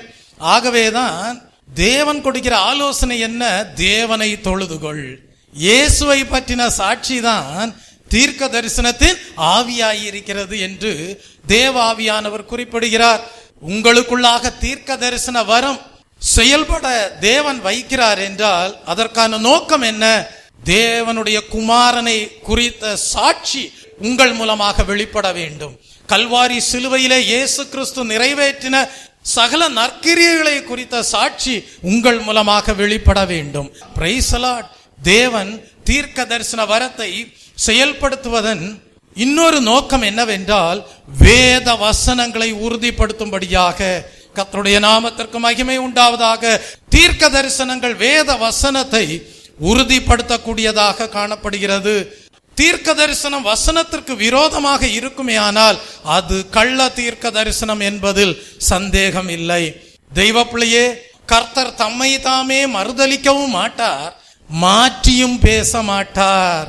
வெளிப்படுத்தல் 22ஆம் அதிகாரம் 18-19 வசனங்களை படிக்கும் போது, இந்த புஸ்தகத்தில் உள்ள தீர்க்க தரிசன வசனங்களை கேட்கிற யாவருக்கும் நான் சாட்சியாக எச்சரிக்கிறதாவது, ஒருவன் இவைகளோட எதையாகிலும் கூட்டினால் இந்த புஸ்தகத்தில் எழுதியிருக்கிற வாதைகளை தேவன் அவன் மேல் கூட்டுவார். ஒருவன் இந்த தீர்க்க தரிசன புஸ்தகத்தின் வசனங்களிலிருந்து எதையாகிலும் எடுத்து போட்டால், ஜீவ புஸ்தகத்தில் இருந்தும் பரிசுத்த நகரத்தில் இருந்தும் இந்த புஸ்தகத்தில் எழுதப்பட்டவைகளில் இருந்தும் அவனுடைய பங்கை தேவன் எடுத்து போடுவார் என்று தேவாவியானவர் உரைத்திருக்கிறார். அப்படியானால் தெய்வ ஜனமே, தீர்க்க தரிசனம் உங்கள் மூலமாக செயல்படும் போது அதை வேத வசனத்தோடு ஒப்பிட்டு வேத வசனங்களை உறுதிப்படுத்தி கொண்டவர்களாக காணப்பட வேண்டும். இல்லாவிட்டால் அது கள்ள தீர்க்க தரிசனமாக மாறிவிடும். கர்த்தருடைய நாமத்திற்கு மகிமை உண்டாவதாக. கர்த்தர் தம்மை தாமே மறுதலிக்கவும் மாட்டார், மாற்றியும் பேசவும் மாட்டார். Price the Lord. தெய்வ ஜனமே, தீர்க்க தரிசன வரம் உங்கள் மூலமாக செயல்படுவதின் நோக்கம் என்ன தெரியுமா? உடைந்த உள்ளங்களை தேற்றும்படியாக. பரிசுத்த ஆவியானவருடைய இன்னொரு பெயர் தேற்றரவாளன் என்பது. Price the Lord. அவர் உங்களுக்குள்ளே தேற்றரவாளனாக கடந்து வரும்போது உங்களுடைய உடைந்த உள்ளமும் தேற்றப்பட்டதாயிருக்கும். உங்கள் மூலமாக கர்த்தர் அநேகருடைய உள்ளங்களை தேற்றக்கூடியவராயிருப்பார். Price the Lord. தீர்க்க தரிசனம் மூலமாக ஜனங்களுடைய உள்ளம் தேற்றப்படுகிறது. ஏசாயா தீர்க்கதரிசியின் புஸ்தகம் 40ஆம் அதிகாரம் 1ஆம் வசனத்தை படித்து பாருங்கள். என் ஜனங்களை ஆற்றுங்கள், தேற்றுங்கள் என்று கர்த்தர் சொல்லுகிறார். அப்படியானால் கர்த்தர் சொல்லுகிற காரியம் என்ன? என்னுடைய ஜனங்களை ஆற்றுங்கள், என்னுடைய ஜனங்களை தேற்றுங்கள் என்பதாக. Price the Lord. தீர்க்க தரிசன வரத்தை தேவன் கொடுப்பதின் நோக்கம் என்ன தெரியுமா? எதிர்காலத்தை அறியும்படியாக. Price the Lord. தீர்க்க தரிசன வரம் எதிர்காலத்தை சந்தேகம் இல்லாமல் தெளிவாக அறிந்து கொள்ளும்படியாக பயன் பெறுகிறது. நீங்கள் வீட்டிலே போய் படித்து பாருங்கள். சில வசனங்களை சொல்லுகிறேன், குறித்து வைத்துக் கொள்ளுங்கள்.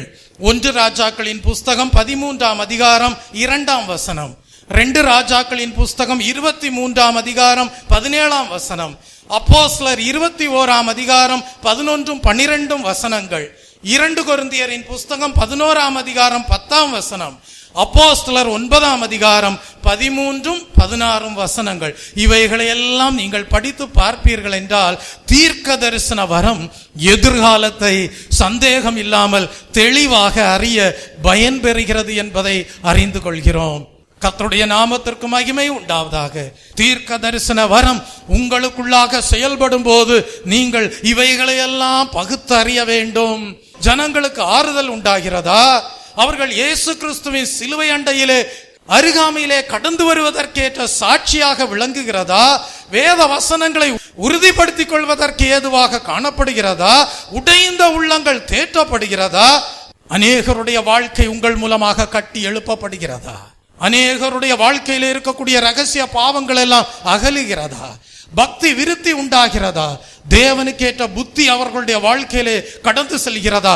இவைகளை எல்லாம் பகுத்தறியக்கூடியவர்களாய் இருக்க வேண்டும். இல்லாவிட்டால் உங்கள் மூலமாக செயல்படுகிற தீர்க்க தரிசனம் மனுஷீக ஆவியினாலேயோ அல்லது சாத்தானுடைய ஆவியினாலேயோ உண்டாயிருக்கக்கூடியதாய் இருக்கும்.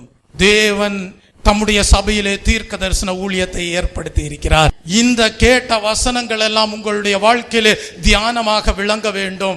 அப்பொழுதுதான் தேவனுடைய நோக்கம் உங்கள் மூலமாக நிறைவேறக்கூடியதாய் இருக்கும். தீர்க்க தரிசன வரம் செயல்படும் போது உங்கள் மூலமாக தேவனுடைய வார்த்தைகளை பெற்று பேசக்கூடியவர்களாக விளங்குவீர்கள். கர்த்தருடைய நாமத்திற்கு மகிமை உண்டாவதாக. தெய்வ ஜனமே, கர்த்தருக்காக நீங்கள் எழும்பி பிரகாசிக்கும்படியாக தேவன் விரும்புகிறார். Price the Lord. அதற்கு தீர்க்க தரிசனம் அவசியமாய் இருக்கிறது. நீங்கள் கர்த்தரை நேசித்து பிரியப்படுத்தும் போது அவர் உங்களுக்கு இப்படிப்பட்ட அருமையான தீர்க்க தரிசன வரத்தை கொடுத்து உங்களை வல்லமையாக பயன்படுத்துவார். Praise the Lord. தெய்வ ஜனமே, தீர்க்க தரிசனம் என்றால் அதனுடைய அர்த்தம் என்ன என்பதை கற்றுக்கொண்டோம். தீர்க்கதரிசி என்பவர் யார் என்பதை குறித்து அறிந்து கொண்டோம். தீர்க்க தரிசிகளுடைய வாழ்க்கையானாலும் சரி, 3 விதமான ஆவிகள் அவர்களுடைய வாழ்க்கையிலே செயல்படும்படியாக முயற்சிக்கிறது. ஆனால் அவர்கள் எல்லா வேற்றுமையான எண்ணங்களையும் கிறிஸ்துவுக்குள்ளாக சிறைப்படுத்தி தேவனுடைய ஆவியானவருக்கு இடம் கொடுத்து தங்களை தாழ்த்தி தேவனுடைய வார்த்தைகளை பெற்றுக்கொண்டு பேச வேண்டும் என்பதை கற்றுக்கொண்டோம். பின்பு தீர்க்க தரிசிகளுடைய வாழ்க்கையிலே தீர்க்க தரிசன வரம் செயலாற்றுகிறது என்றால் அதனுடைய நோக்கம் என்ன என்பதை குறித்து கற்றுக்கொண்டோம். கர்த்தருடைய நாமத்திற்கு மகிமை உண்டாவதாக. அப்போஸ்தலனாகிய பவுல் சொல்லுகிறார், சகலமும் நல்லொழுக்கமாயும் கிரமமாயும் செய்யப்பட கடவது என்று குறிப்பிடுகிறார். இந்த கேட்ட வசனங்களை எல்லாம் நீங்கள் தியானிக்கும் போது அறிந்து கொள்வீர்கள், நீங்கள் செய்கிற தியானம் ஒன்றும் வீணாய் போவதில்லை. உங்களுக்குள்ளாக தீர்க்க தரிசன வரம் செயலாற்றும் போது நல்லொழுக்கமாயும் கிரமமாயும் செயலாற்றுகிறது என்பதை விளங்கிக் கொள்வீர்கள். சகலத்தையும் நீங்கள் நல்லொழுக்கமாயும் கிரமமாயும் செய்கிறீர்கள் என்பதை உறுதிப்படுத்திக் கொள்ளக்கூடியவர்களாக காணப்படுவீர்கள். கர்த்தருடைய நாமத்திற்கு மகிமை உண்டாவதாக. ஆமோஸ் தீர்க்கதரிசியின் புஸ்தகம் 3ஆம் அதிகாரம் 8ஆம் வசனத்தை படிக்கும் போது அங்கே படிக்கிறோம், சிங்கம் கெர்ச்சிக்கிறது, யார் பயப்படாதிருப்பான்? கர்த்தராகிய ஆண்டவர் பேசுகிறார், யார் தீர்க்க தரிசனம் சொல்லாதிருப்பான் என்று ஒரு கேள்வி ஆமோஸ் தீர்க்கதரிசியின் மூலமாக உரைக்கப்பட்டிருக்கிறது. தெய்வ பிள்ளையே, சிங்கம் என்று படிக்கும் போது வேதத்திலே அது பல அனுபவங்களோடு ஒப்பிடப்பட்டிருக்கிறது. பிசாசானவனும் கர்ச்சிக்கிற சிங்கத்தை போல எவனை விழுங்கலாம் என்று வகை தேடி சுற்றி திரிகிறான் என்று எழுதப்பட்டிருக்கிறது. ஆகவே எந்தெந்த இடங்களிலெல்லாம் பிசாசுக்கு ஒப்பிட்டு சிங்கம் சொல்லப்பட்டிருக்கிறதோ அந்த கோணத்திலே நீங்கள் சிங்கத்தை ஒப்பிட்டு படித்து அறிந்து கொள்ள வேண்டும். ஆனால் வேதத்திலே சிங்கத்தை யாரோடும் ஒப்பிட்டு சொல்லப்பட்டிருக்கிறது என்றால் கர்த்தராகிய ஆண்டவர் பேசுகிறார் என்பதோடும் ஒப்பிட்டு சொல்லப்பட்டிருக்கிறது. நம்முடைய தேவன் யூதராஜ சிங்கமாக காணப்படுகிறார். அதே போல கன்மலை என்கிற வார்த்தையை வேதத்திலே படிக்கும் போது கன்மலை என்கிற வார்த்தையை கடினப்பட்டிருக்கக்கூடிய உள்ளத்தோடும் ஒப்பிட்டு வேதம் சொல்லுகிறது. கன்மலை என்கிற வார்த்தையை கிறிஸ்துவுக்கு ஒப்பிட்டும் வேதம் வெளிப்படுத்துகிறது. ஆகவே எந்தெந்த இடங்களிலே கன்மலை எந்த கோணத்திலே உபயோகப்படுத்தியிருக்கிறது என்பதை நீங்கள் அறிந்து கொண்டு புரிந்து கொண்டு வாசிக்க வேண்டும், விளங்கிக் கொள்ள வேண்டும். Price the Lord. இந்த சிங்கம் என்று சொல்லப்படுகிறதும் கூட பிசாசுக்கு ஒப்பிட்டும் சொல்லப்பட்டிருக்கிறது. ஆனால் யூதராஜ சிங்கமாகிய இயேசு கிறிஸ்துவுக்கு ஒப்பிட்டும் வேதம் சிங்கம் என்கிற வார்த்தையை உபயோகப்படுத்தி இருக்கிறது. அதை தான் நாம் இங்கே ஆமோஸ் தீர்க்கதரிசியின் புஸ்தகத்திலே படிக்கிறோம். சிங்கம் கர்ச்சிக்கிறது, யார் பயப்படாதிருப்பான்? கர்த்தராகிய ஆண்டவர் பேசுகிறார், யார் தீர்க்க தரிசனம் சொல்லாதிருப்பான் என்று ஒரு கேள்வி எழுப்புகிறது. அப்படியானால் கர்த்தரிடத்திலிருந்து வரக்கூடிய தீர்க்க தரிசனம் மகா வல்லமை உள்ளதாக காணப்படுகிறது, அதிகாரம் உள்ளதாக காணப்படுகிறது, உள்ளத்தை அசைக்கக்கூடியதாக காணப்படுகிறது. அந்த வல்லமையை நீங்கள் உச்சம் தலையிலிருந்து உள்ளங்கால் வரைக்கும் உணர முடியும். Price the Lord. சங்கீதம் 29ஆம் சங்கீதம் 4ஆம் வசனத்திலே படிக்கிறோம், கர்த்தருடைய சத்தம் வல்லமை உள்ளது, கர்த்தருடைய சத்தம் மகத்துவம் உள்ளது என்று படிக்கிறோம்.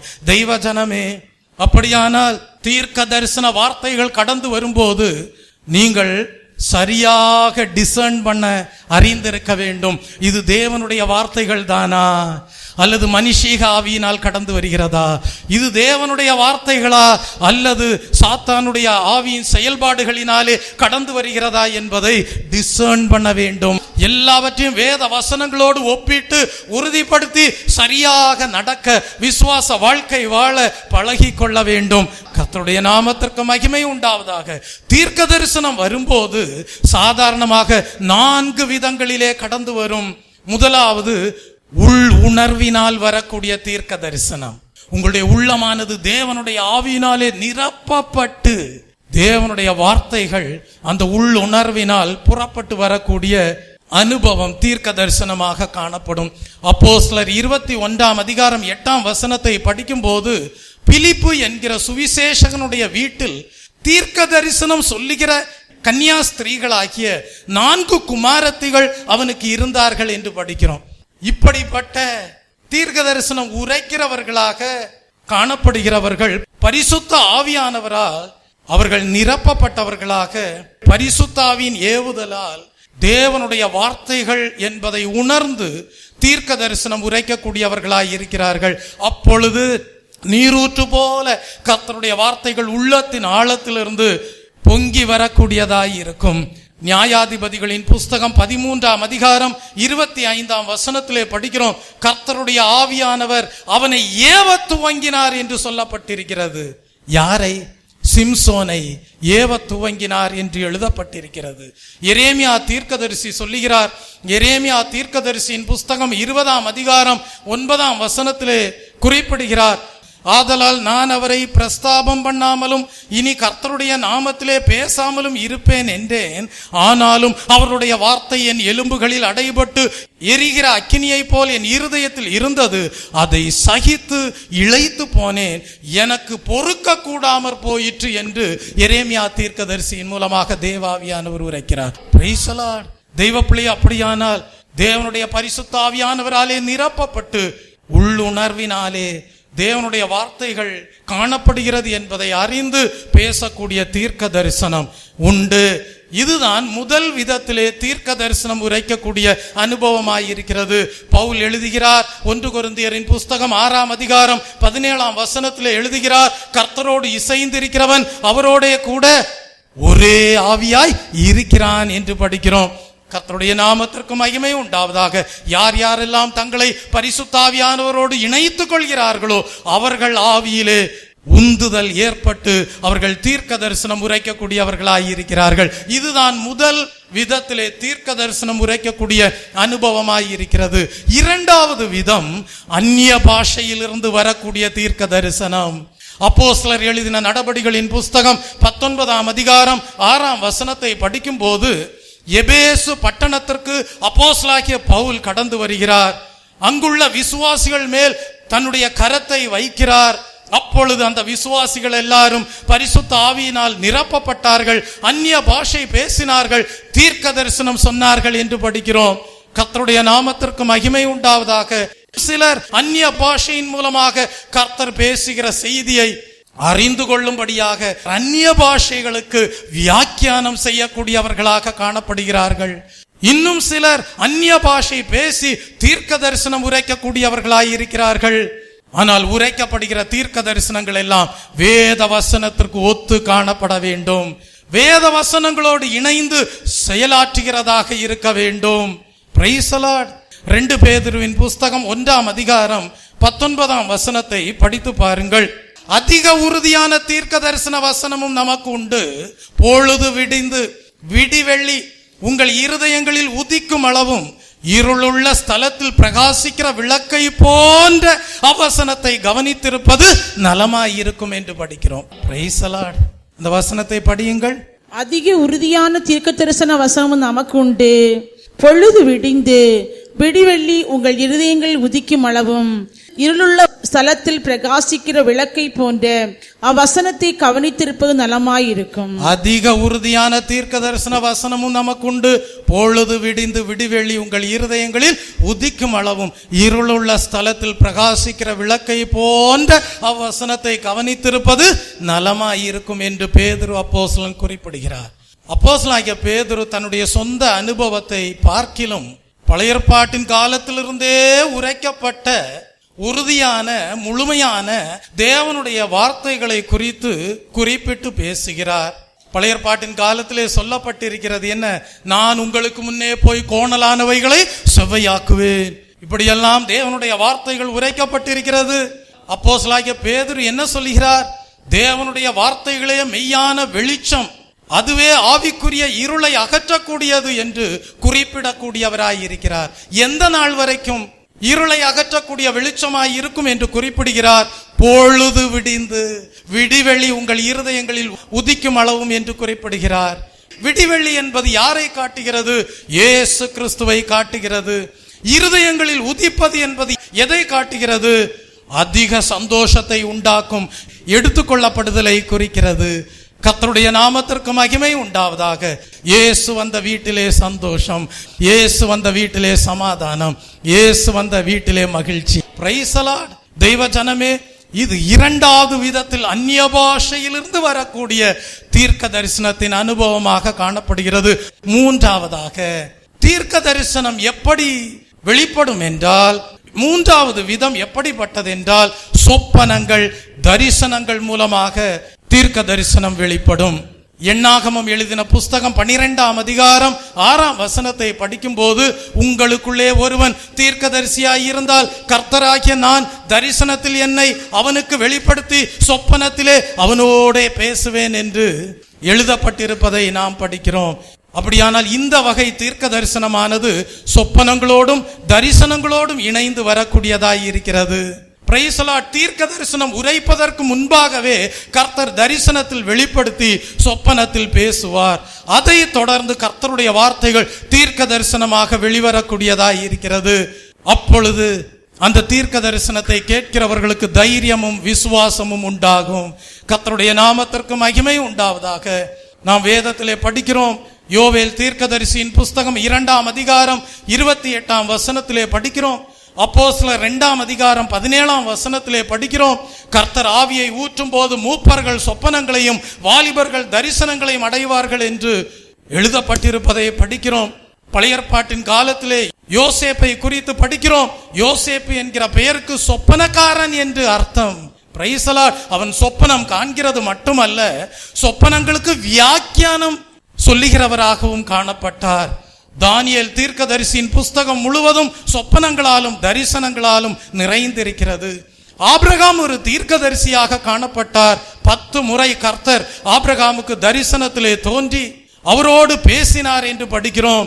தாம் நேசித்த சிநேகிதனாகிய ஆபிரகாமுக்கு தேவன் ஒன்றையும் மறைப்பதில்லை என்று சொல்லி, நான் செய்ய போகிறதை ஆபிரகாமுக்கு மறைப்பேனோ என்று ஒரு கேள்வியும் கேட்டார் கர்த்தர்.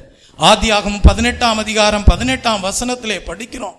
தெய்வ பிள்ளையே, அப்படியானால் கர்த்தர் தீர்க்கதரிசிகளாகிய தம்முடைய ஊழியக்காரர்களுக்கு தம்முடைய ரகசியத்தை வெளிப்படுத்தாமல் ஒரு காரியத்தையும் செய்ய மாட்டார். அதை தான் ஆமோஸ் தீர்க்கதரிசியின் புஸ்தகம் 3ஆம் அதிகாரம் 7ஆம் வசனத்திலே படிக்கிறோம். இதுதான் 3வது விதத்திலே தேவன் உரைக்கிற தீர்க்க தரிசனமாய் இருக்கிறது, சொப்பனங்கள் தரிசனங்கள் மூலமாக. ஆனால் மிகவும் ஜாக்கிரதையாக காணப்பட வேண்டும். பிசாசானவனும் சொப்பனங்கள் மூலமாக பல காட்சிகளையும் கொடுக்கக்கூடியவனாக காணப்படுகிறான். ஆகவே அப்படிப்பட்ட காட்சிகள் வரும்போது மிகவும் ஜாக்கிரதையாக ஜெபித்து, எது கர்த்தர் கொடுக்கிற சொப்பனம், எது கர்த்தர் கொடுக்கிற தரிசனம், எது பிசாசினால் உண்டானது என்பதை பகுத்தறிந்து ஆராய்ந்து பார்த்து உணர்ந்து பின்பு தேவனுடைய வார்த்தைகளை உங்கள் வாழ்க்கையிலே உறுதிப்படுத்தி கொள்ள வேண்டும். கர்த்தருடைய நாமத்திற்கு மகிமை உண்டாவதாக. தெய்வ ஜனமே, 4வது விதத்தில் உரைக்கப்படுகிற தீர்க்க தரிசனம் அது எப்படிப்பட்டது? கர்த்தர் முகமுகமாக உரைக்கக்கூடிய தீர்க்க தரிசனம். Price the Lord. தெய்வ பிள்ளையே, அப்படியானால் கர்த்தர் உள்ளுணர்வு மூலமாக தீர்க்க தரிசனம் உரைக்கிறார், அந்நிய பாஷையின் மூலமாக தீர்க்க தரிசனம் உரைக்கிறார், தரிசனங்கள் சொப்பனங்கள் மூலமாக தீர்க்க தரிசனம் உரைக்கிறார், நேரடியாக முகமுகமாக தீர்க்க தரிசனம் உரைக்கக்கூடியவராய் இருக்கிறார். மோசேயை குறித்து படிக்கும் போது என்ன படிக்கிறோம்?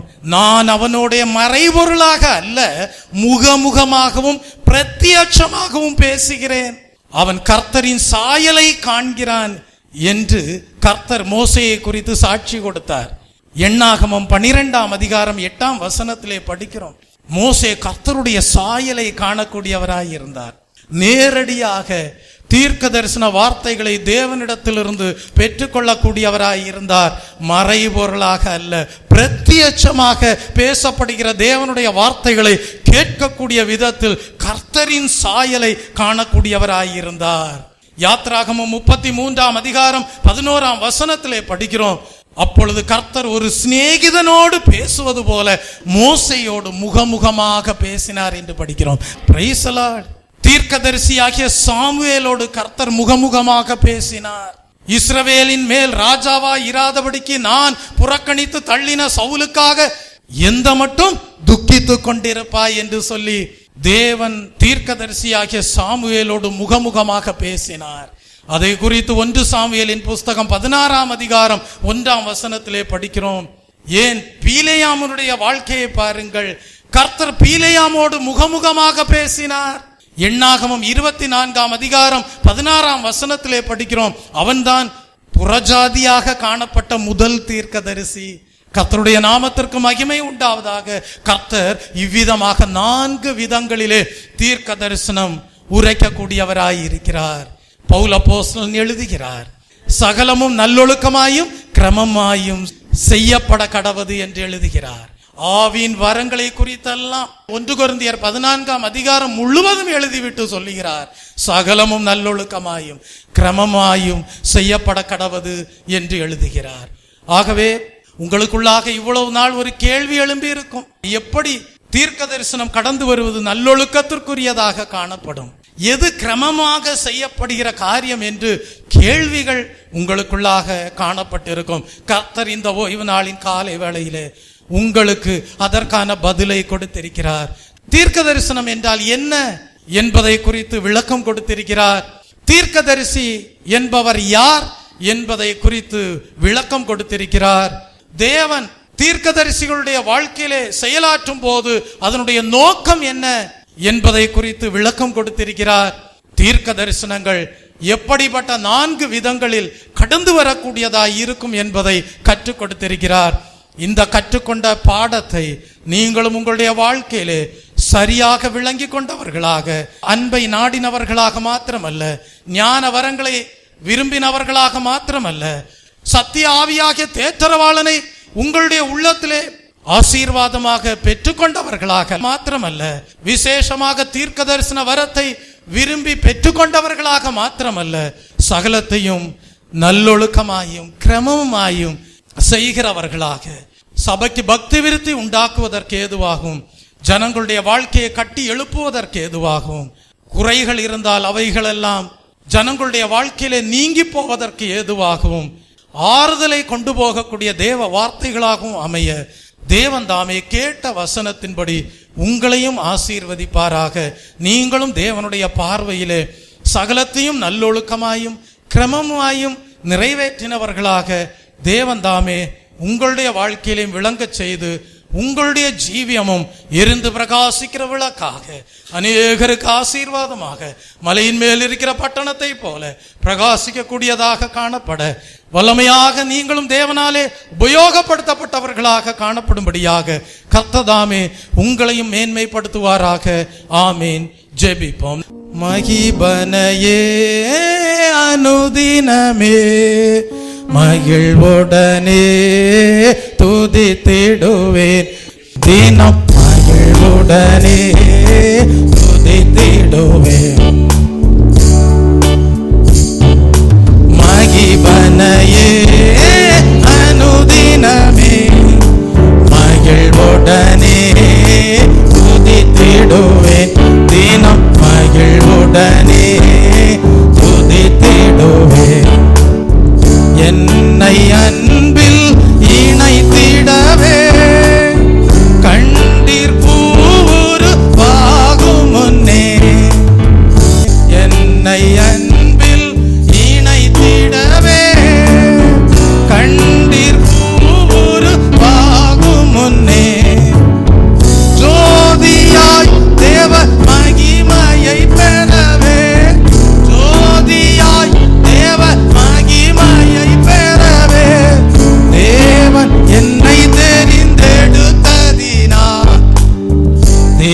தேவன் என்னை தேர்ந்தெடுத்ததினால்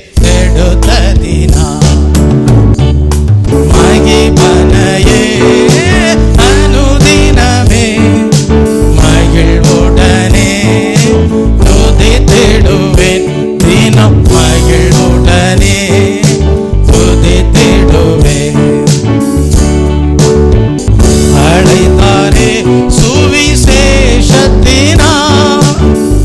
அடைய தேவ சாயலதை பயத்துடனே பரிசுத்தமதையே பயத்துடனே பரிசுத்தமதையே பாரினில் பூரணமாக்கிடுவோம்.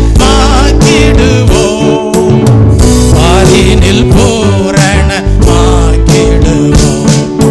மகிபனையே அனுதினமே மகிழ்வுடனே துதித்திடுவேன்.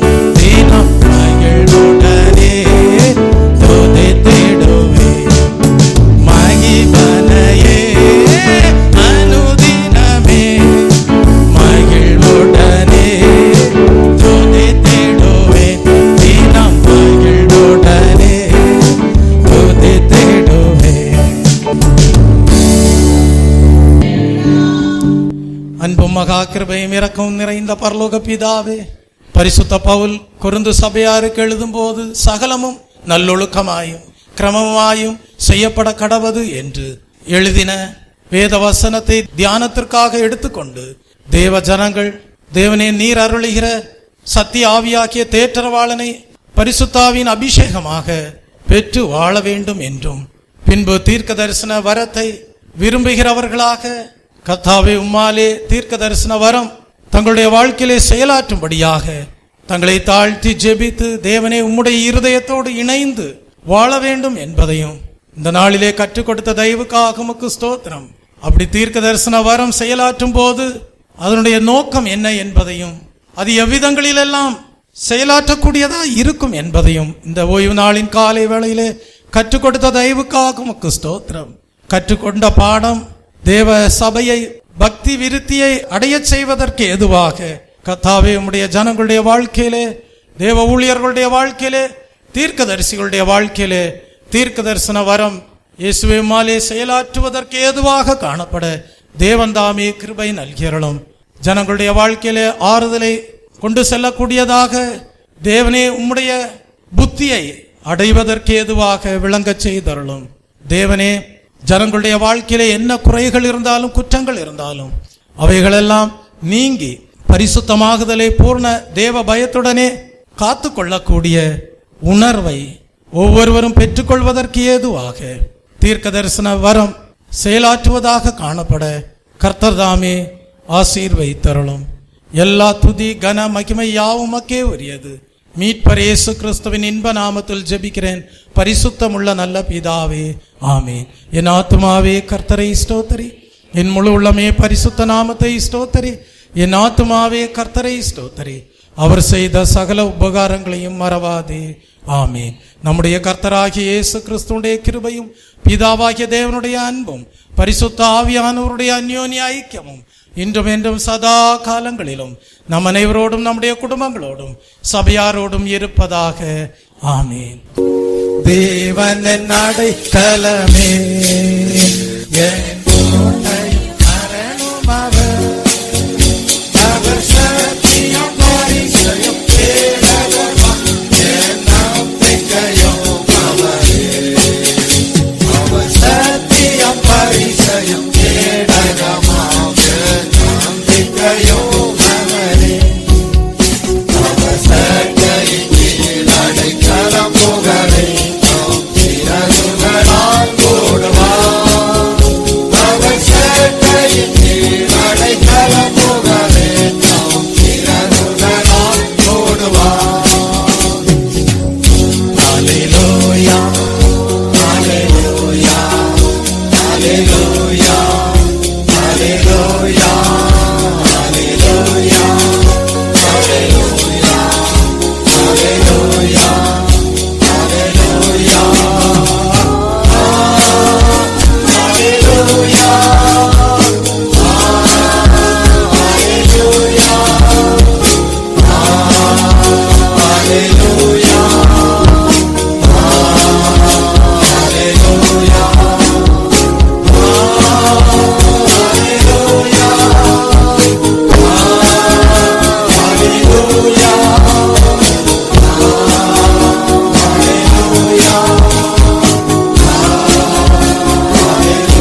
சகலமும் நல்லொழுக்கமாயும் கிரமமாயும் செய்யப்பட கடவது என்கிற வேத வசனத்தின் மூலமாக தேவன் வெளிப்படுத்தின எல்லா சத்திய வசனங்களும் உங்களுடைய வாழ்க்கையை பக்தி விருத்தியிலே தேறினவர்களாக காணப்பட செய்யும்படியாகவும் நீங்களும் ஆறுதலை பெற்றவர்களாகவும் தேவன் அருளுகிற புத்தியை அடைந்தவர்களாகவும் ஜீவித்து தேவனுடைய சாயலை பூர்ணமாய் அடைந்தவர்களாக தேவன் உங்களுடைய வாழ்க்கையிலே கொடுத்த கிருபை வரங்களையும் நீங்களும் பிரயோஜனப்படுத்துகிறவர்களாக சகலத்தையும் ஒழுக்கமும் கிரமமுமாக நிறைவேற்றுகிறவர்களாக காணப்பட தேவன் தாமே உங்களையும் ஆசீர்வதிப்பாராக.